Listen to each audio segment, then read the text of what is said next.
I don't believe I really have to say any of this, but considering Twitter exists and people will do and say anything to make themselves sound more righteous, here we go.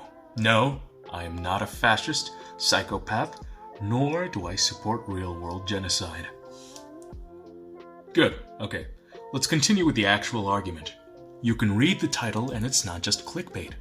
I stand with Eren Yeager. Yes, I will defend the indefensible and dare to tread where no human has ever been.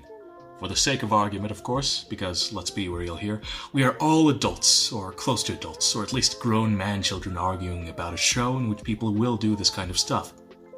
Great. Now we're all on the same page. Except manga readers, because I did not read the manga. However, unless the manga adds a scene which will render my arguments invalid, I believe the rumbling as it is right now is perfectly defensible. And this video won't be 55 minutes of me telling you genocide is bad. Now, there are 3 main arguments I want to bring up for defending the rumbling. These can all be categorized within 3 categories. 1. Meta reasons. 2. Logical reasons. 3. Semantic reasons. Let's start with argument number 1. Meta reasons. As you can read, meta reasons to defend the rumbling rely on the fact that it's fictional, and thus we can apply different standards to it. Now, I have seen way too many people argue that liking the rumbling means you also support real-world genocide, which, if you excuse my language, is a load of crap. Does playing Call of Duty mean you support murder? Does killing Sans mean you love real-world genocide? Does catching all Pokemon mean you support slavery and animal abuse? The answer is no. This is a fictional narrative. We know it's fiction. That's why we don't go to court for teabagging, hopefully. But I hope you understand what I mean. We attach different morals and values to fictional stories because they are detached from reality.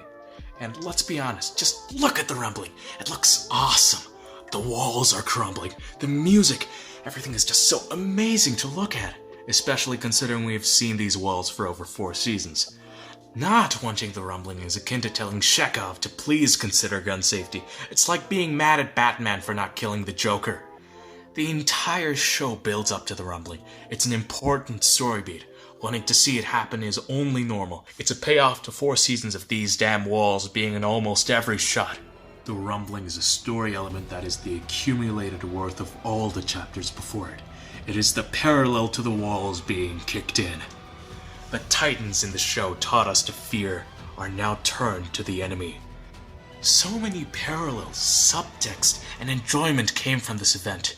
Just listen to the amazing opening song and tell me you don't think the rumbling is satisfying in some form. As I said, there are 3 parts to defending the rumbling.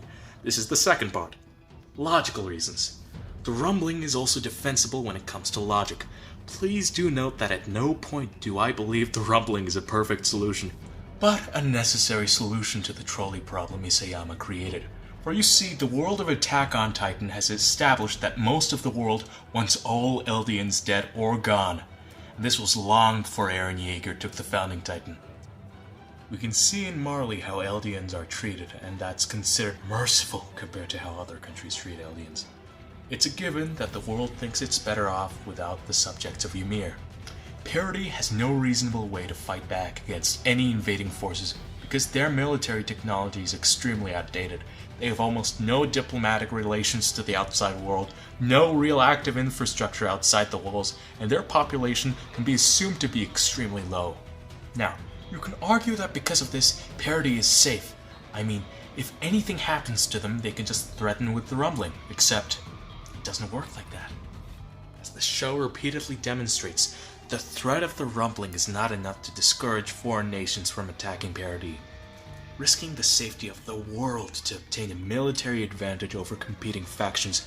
Yes, Marley knowingly broke the truce with the king and risked the entire world being destroyed long before Eren Yeager did anything, because they wanted the power of the rumbling for themselves. So, we can conclude that the threat of the rumbling was not that effective. And for people saying it was only Marley, keep in mind that other nations agreed to join in a war against parity, a nation that, until that point, had not been communicating with the world after hearing only one speech from Tiber. They cheered and clapped as he announced his plans to eradicate an entire race off the Earth. So, we can see how the world is already out to get Parody. Maybe if Marley had done things differently, the rumbling could have been reasonably avoided. But he declared war on Parody. The superpowers of the world united against them in their declaration of war. A declaration Parody Island immediately answered in the form of Eren Yeager. So, with the current status quo, Parody has to defend itself from the world. What are its options? How about a small-scale rumbling to ward off enemies to give Parody 50 years to catch up? Well, first off, we know that the threat of the rumbling is something the enemies are willing to ignore. They did. They kicked in the walls, declared war. But what if the threat of the rumbling did work? Well, enemies would infiltrate Parody. It has been established that they can infiltrate without much problem. This is extremely problematic. The 50-year plan hinges on 2 Titan shifters remaining alive, in constant contact with each other, and uncompromised for over 50 years, or as long as it takes for the military to catch up with the world. Ignoring this plan relies on the process of cannibalism. This is an extremely big security issue. If only one stray sniper shot kills either one of the 2 shifters, the entire plan falls apart. So, you have to secure 2 shifters. Make sure they don't become ideologically compromised, are always able to make contact with each other, and don't unexpectedly die for over 50 years. Sounds flawed, doesn't it? I mean, it's a given that the world will not stand by and do nothing. Just wait for their biggest enemy to develop weapons that can be deployed alongside their titans? So, what other options does Parody have? What if, I don't know, Eren Yeager destroyed every military facility in the world? Yes, this is an actual argument. The idea that Eren Yeager just goes around destroying weapons factories and military deposits is ludicrous. Even if he managed to find every factory in the world, how would he get there? Just rumble his way towards the factories, waddle his way through civilian settlements, and then assume the enemy that's producing literal weapons against his kind is not prepared? No, this idea is ludicrous. So, what other options are there? Well, maybe Eren Yeager should only attack Marley instead of the whole world. I mean, I am sure if Marley is completely eradicated, the world will just stop developing anti-Titan weapons and not consider Eldians a bigger threat than they already are. If there's one thing that will stop the cycle of violence, it's of course more violence. Maybe we should look into more peaceful options. What if we just invite the world to see Parody and witness how all the people on the other side are normal human beings as well? Except for the fact that the world doesn't only want all Eldians to be gone, they also want the island's resources, and Marley explicitly wants the founding Titan, the reason this entire war started. Well, what if Eren Yeager modified all Eldians so they can no longer turn into Titan? Whoops! Now we have a defenseless island full of natural resources and people that can never atone for their sins? With the current status quo, there's no solution that allows Parody to exist in a modern militarized world that hates all Eldians. Without the founding Titan, the entire island would be lost and dead 10 times over. With the world of Attack on Titan being at war, the majority of the world is developing a growing hatred against Eldians, and it being either Parody or the world, the rumbling becomes perfectly defensible. Kill or be killed. Eren Yeager chose his people over the world.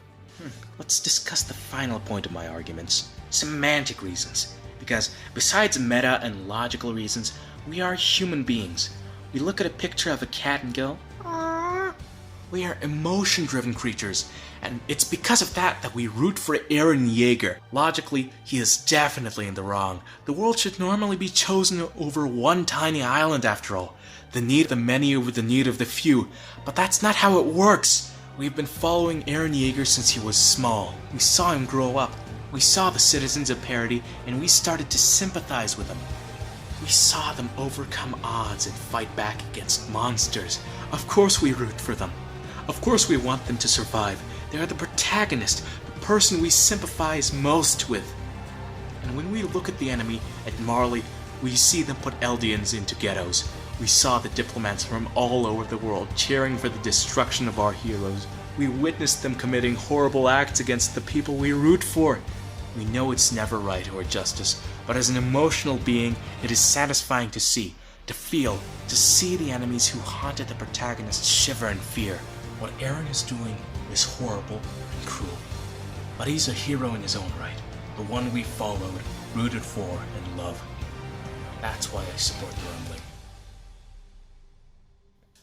This is the part where I would talk about demonetization, Patreon, or some other stuff. Maybe even ask you all to look at a graph, but honestly, I just want to thank you all for listening all the way to the end.